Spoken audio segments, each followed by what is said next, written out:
IPL এর নিলাম থেকে 9 কোটি 20 লাখ রুপিতে মুস্তাফিজুর রহমানকে দলে নিয়েছে কলকাতা নাইট রাইডার্স। এরপর থেকেই দেশের ক্রিকেটের সবচেয়ে গরম প্রশ্ন, এনওসি কি পাবেন মুস্তাফিজ? পেলেও পুরো আসরের জন্য কি তিনি পাবেন? নিলামের আগেই ক্রিকেটারদের এনওসি নিয়ে বিসিসিআই কে নির্দিষ্ট দিনক্ষণ দিয়ে রাখতে হয় সংশ্লিষ্ট বোর্ডকে। বিসিবিও জানিয়েছিল রাকিবুল বাদে বাংলাদেশের 6 ক্রিকেটার আইপিএল এর প্রায় 90 ওভার খেলার জন্য অ্যাভেইলেবল থাকবেন। এখনো জাতীয় দলে নিয়মিত না হওয়ায় নিলামের দল পেলে পুরো আইপিএলই খেলতেন রাকিবুল হাসান।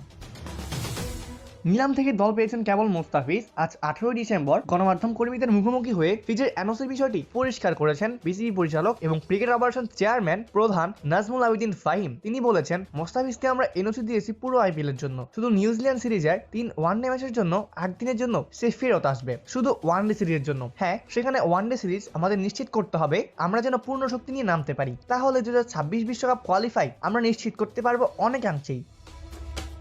আইপিএল এর টি20 ফরম্যাট থেকে ফিরে ওয়ানডে খেলার ব্যাপারে ফাহিম বলেছেন, এখানে দুইটা সাইডই আছে। টি20 ফরম্যাটে থাকবে সেখান থেকে এসে ওয়ানডে খেলা, সে যে লেভেলে থাকবে সে প্রতিদ্বন্দ্বিতায় থাকবে, সেখান থেকে এসে এখানে আরো অবদান রাখতে পারবে এই সম্ভাবনাও থাকবে। ফ্রাঞ্চাইজি ক্রিকেটে ক্রিকেটারদের বেশি সুযোগ দেওয়ার ব্যাপারে ফাহিম জানিয়েছেন, যে কোনো ক্রিকেট যেটা খেললে আমাদের খেলাটা আরো উন্নত হয়ে যায়, কাউন্টি হতে পারে, অস্ট্রেলিয়ান ক্লাব ক্রিকেট হতে পারে। আমার মনে হয় এই সুযোগগুলো পেলে আমাদের প্লেয়াররা আরো ভালো হতে পারবে। রিশাদ হোসেন এখন যেখানে রয়েছেন সেখানে সে আরো ভালো হতে পারবে। আমরা যখন সংযুক্ত আরব আমিরাতে গিয়ে আরব আমিরাতের কাছে হেরেছিলাম, বিশাল একটা ঝুঁকি নিয়েছিলাম, মুস্তাফিজকে ছেড়ে দিয়েছিলাম আইপিএল এর জন্য। সেবার আইপিএল এ মুস্তাফিজের পারফরমেন্সের ফলে দলে বিশাল পরিবর্তন এসেছে, এটা অবশ্যই ইতিবাচক দিক। তা হয়তো ফেরত আসবে কোনো না কোনো সময়। ঘরের মাঠে নিউজিল্যান্ডের বিপক্ষে 3 ম্যাচের ওয়ানডে এবং টি20 সিরিজ খেলবে বাংলাদেশ, সেখানে কেবল ওয়ানডে সিরিজে খেলবেন মুস্তাফিজুর রহমান।